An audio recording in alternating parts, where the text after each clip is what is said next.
Hello folks! Today I'm going to be making some earrings out of some porcupine vertebrae that I've processed. But first I want to tell you a little bit about the bone processing process.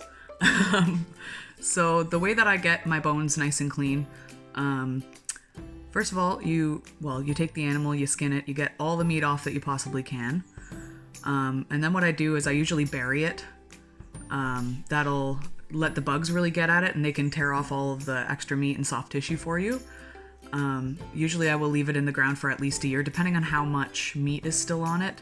I had a moose head once that it was a full moose head with skin on and everything. I didn't take anything off of it. I buried it in the garden and I dug it up 3 years later and it was perfectly clean. So it takes a little bit of experimentation, but you'll be able to figure it out just by experimenting. Another thing that you can do is if you get a lot of the meat off and it's mostly bone you have left, you can put it into a container of water. Now you're not going to want to do this anywhere near your house because it's extremely gross and stinky. But what you would do is, put it in a container with water and then every couple of days come around, empty it out and put some clean water into it. And that can take anywhere from like a month to 2 months. But like I said, don't do it near your house because it's stinky. There's actually a website that I got a lot of information from before I started doing this. It's called Jake's Bones, and it's this young kid who is just absolutely brilliant. I'll put a link down in the description for this video so you can have access to that. There's a lot of good information online about this kind of stuff too if you want to check it out. So the second thing, when your bones are nice and clean, the second thing you're going to want to do is whiten the bones. So I would do this by using hydrogen peroxide. You can just get the stuff that they sell at the pharmacy. Put your bones into a small container, as small as possible, so that you don't have to use too much peroxide, because it can get expensive if you're working on larger bones. And you just leave it in the hydrogen peroxide. Check it after 1 day. If it's not white enough, you can leave it in for a little bit longer. Another material that you can use for the whitening process is hair developer. So this is the stuff that at salons, if they're bleaching your hair, they'll kind of put it in there to help the color develop. It's a product that's used for lifting color out of your hair. So you can use that as well. Again, just mix it with water, leave your bones in there for a little while, check on them in a couple of days, see how white they are. If they're not white enough, you can leave it in longer. You can add some more of that cream developer.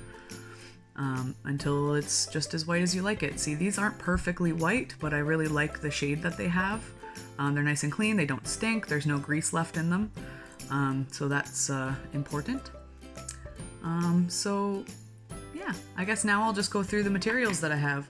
I did create one earring last night to give you guys an example. So this is what we're going to be making today.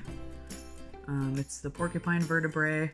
A little bit of, it's like a suede leather lace, and just some findings, some jewelry findings. So the materials that you're going to need is a hook for the earring part. You can use this kind of hook, which I prefer because it doesn't fall out, or you can just use a regular hook that doesn't have the clip on it. You're going to need jump rings so that you can attach the leather lace to the actual finding. And then you're going to need a little bit of leather lace.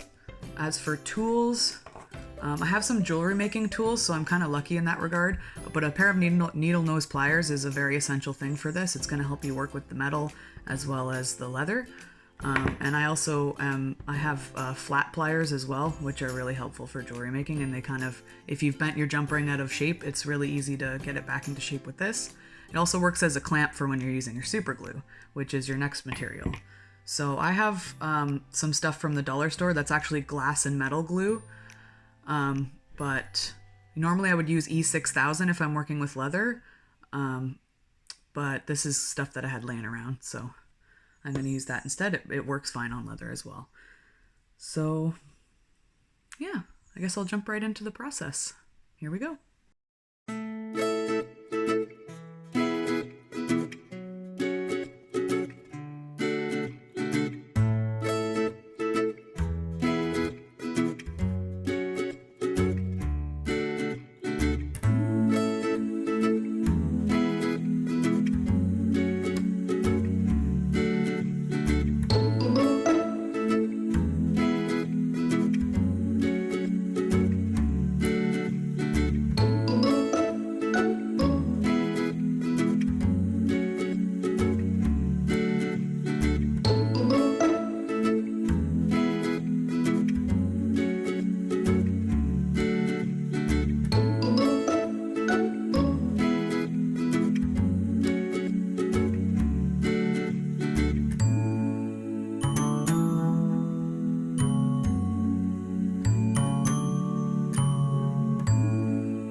beautiful earrings made out of porcupine vertebrae.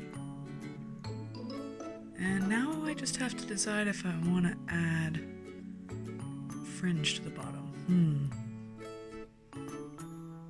Thanks for joining me today.